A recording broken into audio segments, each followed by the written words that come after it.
പിതാവിൻ്റെയും പുത്രൻ്റെയും പരിശുദ്ധാത്മാവിൻ്റെയും നാമത്തിൽ ആമേൻ. പ്രിയപ്പെട്ടവരെ, ഇന്ന് സെപ്റ്റംബർ 25 വ്യാഴാഴ്ച.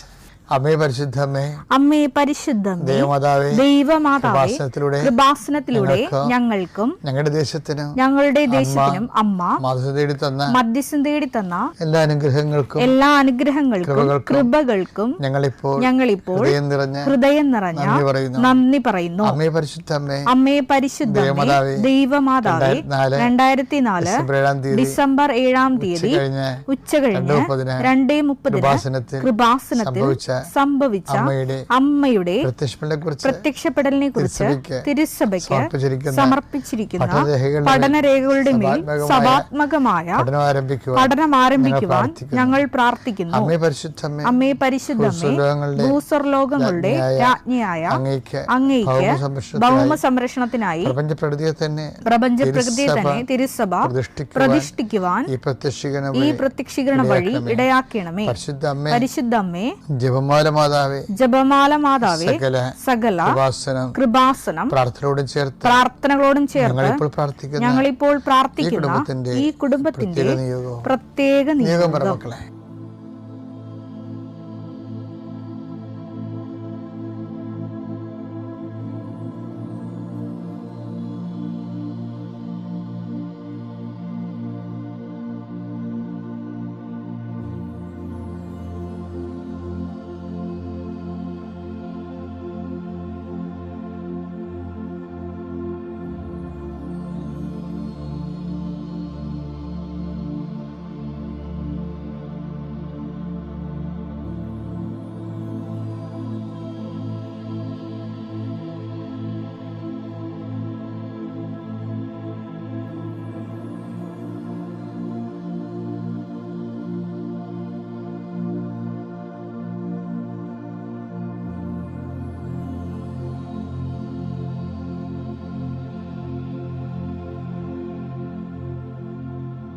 അമ്മയുടെ പ്രത്യക്ഷീകരണത്തിന്റെ ഈ അനുഗ്രഹവേളയിൽ ഞങ്ങൾക്ക് സാധിച്ചു തരുവാൻ കനിയണമേ. വിശ്വാസ പ്രമാണം. സർവശക്തനായ പിതാവും ആകാശത്തിന്റെയും ഭൂമിയുടെയും സൃഷ്ടാവുമായ ദൈവത്തിൽ ഞാൻ വിശ്വസിക്കുന്നു. അവിടുത്തെ ഏകപുത്രനും ഞങ്ങളുടെ കർത്താവുമായ ഈശോമിശിഹായിലും ഞാൻ വിശ്വസിക്കുന്നു. ഈ പുത്രൻ പരിശുദ്ധാത്മാവിനാൽ ഗർഭസ്ഥനായി കന്യകാമറിയത്തിൽ നിന്ന് പിറന്ന് പൊന്തിയോസ് പീലാത്തോസിന്റെ കാലത്ത് പീഡകൾ സഹിച്ച് കുരിശിൽ തറയ്ക്കപ്പെട്ട് മരിച്ച് അടക്കപ്പെട്ട് പാതാളങ്ങളിൽ ഇറങ്ങി മരിച്ചവരുടെ ഇടയിൽ നിന്ന് 3-ാം നാൾ ഉയർത്ത് സ്വർഗത്തിലേക്ക് എഴുന്നള്ളി സർവശക്തിയുള്ള പിതാവായ ദൈവത്തിന്റെ വലതുഭാഗത്തിരിക്കുന്നു. അവിടെ നിന്ന് ജീവിക്കുന്നവരെയും മരിച്ചവരെയും വിധിക്കുവാൻ വരുമെന്നും ഞാൻ വിശ്വസിക്കുന്നു. പരിശുദ്ധാത്മാവിലും ഞാൻ വിശ്വസിക്കുന്നു. വിശുദ്ധ കത്തോലിക്കാ സഭയിലും പുണ്യവാന്മാരുടെ ഐക്യത്തിലും പാപങ്ങളുടെ മോചനത്തിലും ശരീരത്തിന്റെ ഉയർപ്പിലും നിത്യമായ ജീവിതത്തിലും ഞാൻ വിശ്വസിക്കുന്നു. ആമേൻ. സ്വർഗ്ഗസ്ഥനായ ഞങ്ങളുടെ പിതാവേ, അങ്ങയുടെ നാമം പൂജിതമാകണമേ. അങ്ങയുടെ രാജ്യം വരണമേ. അങ്ങയുടെ തിരുമനസ് സ്വർഗത്തിലെ പോലെ ഭൂമിയിലും ആകണമേ. അന്നു വേണ്ടുന്ന ആഹാരം ഇന്ന് ഞങ്ങൾക്ക് തരണമേ. ഞങ്ങളോട് തെറ്റ് ചെയ്യുന്നവരോട് ഞങ്ങൾ ക്ഷമിക്കുന്നത് പോലെ ഞങ്ങളുടെ തെറ്റുകൾ ഞങ്ങളോടും ക്ഷമിക്കണമേ. ഞങ്ങളെ പ്രലോഭനത്തിൽ ഉൾപ്പെടുത്തരുതേ, തിന്മയിൽ ഞങ്ങൾ രക്ഷിക്കണമേ. ആമേൻ. നന്മ നിറഞ്ഞ മറിയമേ, സ്വസ്തി. കർത്താവ് അങ്ങയുടെ കൂടെ സ്ത്രീകളിൽ അങ്ങ് അനുഗ്രഹിക്കപ്പെട്ടവളാകുന്നു. അങ്ങയുടെ ഉദരത്തിൻ ഫലമായി ഈശോ അനുഗ്രഹിക്കപ്പെട്ടവനാകുന്നു. പരിശുദ്ധ മറിയമേ, തമ്പുരാന്റെ അമ്മേ, പാപികളായ ഞങ്ങൾക്ക് വേണ്ടി ഇപ്പോഴും ഞങ്ങളുടെ മരണസമയത്തും തമ്പുരാനോട് അപേക്ഷിക്കണമേ. ആമേൻ. എൻ്റെ കർത്താവിന്റെ ഉന്നതമായ നാമത്തിന് സ്തോത്രം ചെയ്യുന്നു. എൻ്റെ കർത്താവേ, നിന്റെ വിശുദ്ധ പൗരോഹിത്യത്തെ മഹത്വപ്പെടുത്തണമേ. എൻ്റെ കർത്താവേ, സഭയിലുള്ള സാന്നിധ്യം പ്രകടമാക്കണമേ. കർത്താവേ, ഓരോ മനുഷ്യരും സാക്ഷ്യം പറയുമ്പോൾ വല്ലാത്ത അഭിഷേകം തോന്നിപ്പോകും. കർത്താവേ, അന്ന് ഡെയിലി ബ്രെഡിൽ പങ്കെടുത്ത് അച്ഛൻ ഇങ്ങനെ പറഞ്ഞപ്പോൾ കർത്താവ് എന്നോട് അച്ഛനിലൂടെ സംസാരിച്ചു, ഞാൻ ആ തീരുമാനം എടുത്തെന്നൊക്കെ പറയുമ്പോൾ ദൈവം എത്രയോ മനുഷ്യരെയാണ് ഈ ഡെയിലി ബ്രെഡിലൂടെ നീ നേരിട്ട് സംവദിച്ചു കൊണ്ടിരിക്കുന്നത്. അതിനെല്ലാം അങ്ങേക്ക് നന്ദി പറയുന്നു. കർത്താവ്, ജീവിതത്തിന് ഒരു മേൽഗതി ഉണ്ടാകണം, ജീവിതത്തിനൊരു തീരുമാനമെടുക്കാൻ സാധിക്കണം എന്നൊക്കെ സന്നിഗ്ധമായ അവസ്ഥയിൽ വ്യക്തമായൊരു തീരുമാനമെടുക്കാൻ ഇപ്പോൾ കർത്താവിൻ്റെ ശക്തി നിന്നിൽ പ്രവർത്തിക്കട്ടെ. കർത്താവ് ജോലിയില്ലാത്തവരെ, വിസ പുതുക്കലിനെ കൊടുത്തിട്ട് കിട്ടാത്തവരെ, നാട് വിട്ടു പോകേണ്ടി വരുമെന്ന് ഓർത്ത് വിഷമിക്കുന്നവരെ, വീട് വിട്ടു പോകേണ്ടി വരുമെന്ന് ഓർത്ത് വേദനിക്കുന്ന വാടകക്കാരും, അതുപോലെ തന്നെ വീടില്ലാത്തവരും, അവരുടെ വിവാഹത്തിന് പിരിഞ്ഞു താമസിക്കുന്നവരും, ഓരോരോ നേട്ടത്തിന് വേണ്ടി ജീവിത പങ്കാളി ഉപേക്ഷിച്ചും മക്കളെയും കൊണ്ട് ഓടിയിരിക്കുന്നവരും അവരെല്ലാം സമർപ്പിച്ച് പ്രാർത്ഥിക്കുന്നു.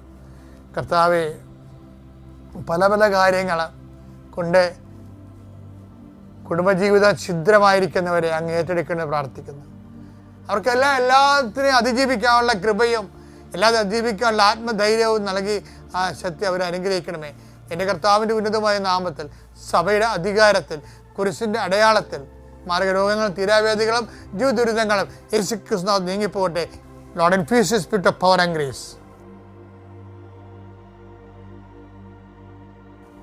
ഇന്ന് ഒരു ചേച്ചി ഒരു സാക്ഷ്യം പറഞ്ഞ, എൻ്റെ മകൻ അവൻ്റെ ഉദ്യോഗമാണ്, ലോകത്ത് 4ാമത്തെ റാങ്കാണ് ആ വിഷയത്തിന്. അപ്പം എന്നിട്ട് അവർ പറയണത് എല്ലാം തീർന്നെന്ന് വിചാരിച്ചതാണ്. പക്ഷെ ഞാൻ എൻ്റെ മകൻ മാതാവിൻ്റെ മുഖത്ത് നോക്കി 4 ജപമാല ചെല്ലുന്നതാണ് എനിക്ക് ഏറ്റവും കൂടുതൽ സന്തോഷം തരുന്നത്. ഇവർ 4ാം സ്ഥാനത്താണ് അവരുടെ സബ്ജക്റ്റിൽ അവൻ പാസ്സായിരിക്കണം ഇൻ്റർനാഷണൽ യൂണിവേഴ്സിറ്റിയിൽ. അമ്മ പറയണത് അവൻ 4 കൊന്ത ചെല്ലണത് കാണുന്നതാണ് എനിക്ക് അതിനേക്കാൾ സന്തോഷം നൽകുന്നതാണ്. അതൊക്കെ അവർ പറയുമ്പോൾ അവർ ചങ്ക് പറിച്ചാൽ പറയണത്, അല്ല വെറുതെ ഭംഗി വാക്ക് പറയണതല്ല. അതായത് ഇന്നത്തെ കാലത്ത് എനിക്ക് മനസ്സിലായതേ, ഉള്ളവന് ശരിക്കും ഉണ്ട് ആധ്യാത്മികത.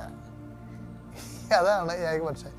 ഇല്ലാത്തവൻ എല്ലാവരും കെട്ട മനുഷ്യനാണെന്നുള്ള ചിന്തയിൽ അവനുള്ളതുകൂടി കളഞ്ഞുകൊണ്ടിരിക്കുകയും അങ്ങനൊരു ചതി വരുന്നുണ്ട്. ആധ്യാത്മികത ഇല്ലാത്തവൻ എല്ലാവരും കെട്ട മനുഷ്യരാണെന്ന് സ്വയം പ്രഖ്യാപിച്ചുകൊണ്ട് അവൻ്റെ ഉള്ളത് കൂടി ഇല്ലാതിക്കൊണ്ടിരിക്കണം. പക്ഷെ അതിൻ്റെ ഉള്ളിലൂടെ ഇങ്ങനെ അടിയൊഴുക്കുകൾ ശരിക്കും നടക്കുന്നുണ്ട്. ദൈവത്തെ കണ്ടെത്തുക എന്നുള്ള കാര്യങ്ങൾ വളരെ ചുരുങ്ങിയിട്ടുണ്ട്. പല വ്യക്തികളിൽ നിന്നും നമുക്ക് തെളിച്ചം വെച്ചിരിക്കുന്നത്, തെളിമയായിട്ട് കാണുന്നത് ലോകം നശിച്ചു, എല്ലാം പാപമാണ്, പാപപങ്കിലമാണ്, പാപത്തെ ഒഴിവാക്കി ജീവിക്കാൻ പറ്റത്തില്ല, അതുകൊണ്ട് അവർ ചെയ്യുന്നതുകൊണ്ട് ഞാനും ചെയ്യുന്നു. അങ്ങനെയാണ് ആൾക്കാർ കോംപ്രമൈസ് ചെയ്യുന്നത് പാപത്തോടെ. അവർ ചെയ്യുന്നതുകൊണ്ട് ഞാനും ചെയ്യുന്നുണ്ട്. പക്ഷേ ഈ വലിയൊരു സംഭവം ഒരു തട്ടിപ്പാണ് ശരിക്കും. എന്താ കാര്യം? നിന്നെപ്പോലെ ഒരു ഫ്രോഡിനെ യഥാർത്ഥ കൃപയിൽ നിന്ന് ഒഴിവാക്കാൻ വേണ്ടി ഒരു പക്ഷേ ആധ്യാത്മിക മേഖലയിൽ ഇടപെടുമ്പോൾ നമുക്ക് മനസ്സിലാകുന്ന സത്യമാണ്, വളരെ തന്ത്രപൂർവ്വമായിട്ട് ചില ആൾക്കാരെ ഒഴിവാക്കും. എന്താ കാര്യം? അവൻ അഡ്ജസ്റ്റ്മെൻറ്റിന് ആയിട്ടാണ് ദൈവം, അതായത് കുറേ തിന്മയും കുറേ നന്മയൊക്കെ ആയിട്ട് കോംപ്രമൈസ് ചെയ്ത് പോകുന്ന ആൾക്കാരുണ്ട്. അവരോർക്കും മനുഷ്യരല്ലേ, മനുഷ്യന്മാരാകുമ്പോൾ അങ്ങനെയൊക്കെ ചെയ്യും, നമ്മൾ ആരും ദൈവമല്ലല്ലോ എന്നൊക്കെ പറഞ്ഞുകൊണ്ട് ഇങ്ങനെ ഓരോരോ തരികിട പറഞ്ഞുകൊണ്ട് ദൈവത്തിന് പണി കൊടുത്ത് ജീവിക്കുന്ന ആൾക്കാരല്ലേ. ഇത് ഫ്രോഡാണ്. അവനെ ഒഴിവാക്കാൻ വേണ്ടി ദൈവം എന്ത് ചെയ്യുന്നത് വെച്ച് കഴിഞ്ഞാൽ അവൻ്റെ തലയിൽ കൊടുക്കണ എല്ലാം ഇതുപോലെയുള്ള സംഭവമായിരിക്കും. എന്താണ്? ലോകം പോയി, എല്ലാവരും പാവത്തിലാണ്, നിയമം മാത്രം ഇവിടെ നല്ലപോലെ ഒരു കാര്യമൊന്നുമില്ല. ഈ സാധനം ഇതാണ് ഓരോ മനുഷ്യനും ഈ കാലങ്ങളിൽ ഉണ്ടാകുന്ന ഏറ്റവും വലിയ ഒരു ചതിക്കുഴി എന്ന് പറയുന്ന സംഭവം. അതുകൊണ്ട് അതിന് ഈ കുഴിയിൽ ഒത്തിരി പേര് വീഴും. എന്നിട്ട് അവർ ദൈവത്തെ മറന്ന് ജീവിക്കും, ദൈവത്തെ ഒഴിവാക്കി ജീവിക്കും. അപ്പോൾ എന്നാ പറ്റും? ദൈവത്തിൻ്റെ ഒരു വംശമുണ്ട്, അത് ചെറിയ അജഗണമേ ഭയപ്പെടേണ്ട. ലൂക്കാ 12:32. ചെറിയ അജഗണമേ ഭയപ്പെടേണ്ട. ചെറിയ അജഗണമേ ഭയപ്പെടേണ്ട. എന്തെന്നാൽ നിങ്ങൾക്ക് രാജ്യം നൽകാൻ നിങ്ങളുടെ പിതാവ് പ്രസാദിച്ചിരിക്കുന്നു. ആൾക്കാർ ദൈവത്തിൽ നിന്ന് ദൈവത്തിലേക്കൊക്കെ വരുന്നതും ഒക്കെ എല്ലാം ഈ അനുഗ്രഹത്തിൻ്റെ ബേസിലാണ് വരണത്. ഈ ജീവിതത്തിന് വേണ്ടി എന്തെങ്കിലുമൊക്കെ ദൈവത്തിൽ നിന്ന് നമ്മുടെ പരാധീനതകൾക്ക് ഒരു പോരായ്മക്ക് പരിഹാരം കണ്ട് എത്തുക എന്നുള്ളതല്ലാതെ അതിൽ കവിഞ്ഞ് ഒരു അജണ്ട ആർക്കും ഇല്ല. അതുകൊണ്ടാണ് നമ്മുടെ പ്രാർത്ഥനാ ജീവിതം എല്ലാം ആ രീതിയിലാണ് നമ്മൾ ക്രമീകരിക്കണം. എന്തിനാണ് പ്രാർത്ഥിക്കണമെന്ന് വെച്ച് കഴിഞ്ഞാൽ അപ്പം ശരി പറയും, ഞങ്ങൾക്ക് പ്രാർത്ഥിക്കേണ്ട കാര്യമൊന്നുമില്ല, എന്താ ഞങ്ങൾക്ക് പ്രത്യേകിച്ച് ആവശ്യമൊന്നുമില്ലെന്ന് പറഞ്ഞ ആൾക്കാർ. എന്തൊരു നോൺസെൻസാണ് ശരിക്കും പറഞ്ഞാൽ. പ്രാർത്ഥിക്കണത് എന്തിനാണ്? പ്രാർത്ഥിക്കുന്ന ഒറ്റ കാര്യത്തിന് വേണ്ടിയാണ്. സ്വർഗസ്ഥനായ ഞങ്ങളുടെ പിതാവേ, അങ്ങയുടെ നാമം പൂജിതമാകണമേ, അങ്ങയുടെ രാജ്യം വരണമേ. അപ്പം പ്രാർത്ഥനയുടെ ലക്ഷ്യം എന്താ? അനുഗ്രഹമല്ല, ഫിസിക്കൽ ഫേവേഴ്സ് അല്ല, അത് യൂസ് ആൻഡ് ത്രോ ആണ്. പിന്നെന്താണ്? അങ്ങയുടെ രാജ്യം വരണമേ. അങ്ങയുടെ രാജ്യം വന്നാ പിന്നെ എന്താ പ്രശ്നത്തിൽ? അത് പിന്നെ പോകത്തില്ല. നമ്മളെല്ലാവരും ധരിച്ചിരിക്കണം ഈ ഭൂമിയിൽ ദൈവരാജ്യം എന്ന് പറയുന്ന ദൈവത്തിൻ്റെ ഭരണം, ദൈവത്തിൻ്റെ ഇഷ്ടത്തോട് നമ്മുടെ ഇഷ്ടം ചേർത്ത് വെക്കുമ്പോൾ ദൈവത്തിൻ്റെ ഭരണമായി നമ്മുടെ ജീവിതത്തിൽ. അപ്പം നമുക്ക് ദൈവത്തിൻ്റെ ഇഷ്ടത്തോട് യാതൊരുവിധ ഒബ്ജക്ഷനുമില്ല. കാര്യം നമ്മൾ ആഗ്രഹിക്കുന്നത് ദൈവം ആഗ്രഹിക്കണതിന് നമ്മൾ ആഗ്രഹിക്കുന്നതും നമ്മൾ ആഗ്രഹിക്കണതിന് ദൈവം ആഗ്രഹിക്കുന്നത്. അങ്ങനെ ഒരു അതിനാണ് ദൈവരാജ്യം എന്ന് നമ്മൾ പറയുന്നത്. ഇതിൻ്റെ ഗുണമെന്ന് പറയുന്നത് ഈ ദൈവരാജ്യം വന്നാൽ പിന്നെ ഈ ദൈവരാജ്യത്തിലാണ് ഒരു വ്യക്തി ശരീരം ഉപേക്ഷിക്കണമെന്നുണ്ടെങ്കിൽ അവൻ ഈ ദൈവരാജ്യം കണ്ടിന്യൂ ചെയ്യും എപ്പോഴും.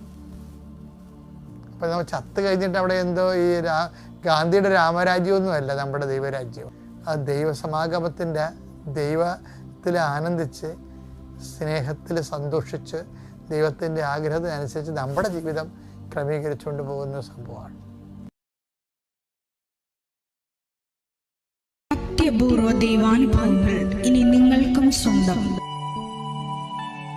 ഈ യൂട്യൂബ് ചാനൽ ഇതുവരെ സബ്സ്ക്രൈബ് ചെയ്തിട്ടില്ലെങ്കിൽ ഇപ്പോൾ തന്നെ സബ്സ്ക്രൈബ് ചെയ്യുക. ഈ വീഡിയോ ഇപ്പോൾ തന്നെ നിങ്ങളുടെ സുഹൃത്തുക്കൾക്ക് ഷെയർ ചെയ്തുകൊണ്ട് കർത്താവിൻ്റെ പ്രേക്ഷിതരാകുക.